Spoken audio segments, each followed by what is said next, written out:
नौशेर फेरोज़ वासी नौजवान मसमात सां नम हकड़ो ज़ोहेब अली हकड़ो सां नौशेर फेरोज़ जी अदालत में प्याज परणो करे छॾियो आहे। तहफ़ुज़ जो मुतालबो ज़ोहेब अली हकड़ो मीडिया सां ॻाल्हाईंदे चयो त नालो छा आहे? कंहिंजी धीउ आहीं? हाजी शमन अली। किथे वेठी आहीं? दरिया सिटी। तुंहिंजी उमिरि घणी आहे? 21 साल। कंहिंसां शादी कई अथई? ज़ोहेब हुसैन। कंहिंजो पुटु आहे? तोते कंहिंजी का ज़बरदस्ती? पंहिंजे रज़ा ख़ुशीअ सां आई आहीं?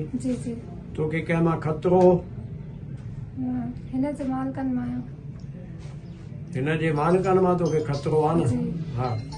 ऐं तुंहिंजो हक़ महर घणो मुक़ररु थियो आहे? 50 तोला सोन, 1 करोड़ ऐं अल्टो गाॾी। अल्टो गाॾी तोखे तुंहिंजे हवाले कई अथई? हा। अॼु तुंहिंजे हवाले कई अथई? जी। सब्सक्राइब कयो अवामी न्यूज़ HD खे ऐं ताज़ा तरीन ख़बरुनि लाइ ॾिसंदा रहो अवामी न्यूज़ HD।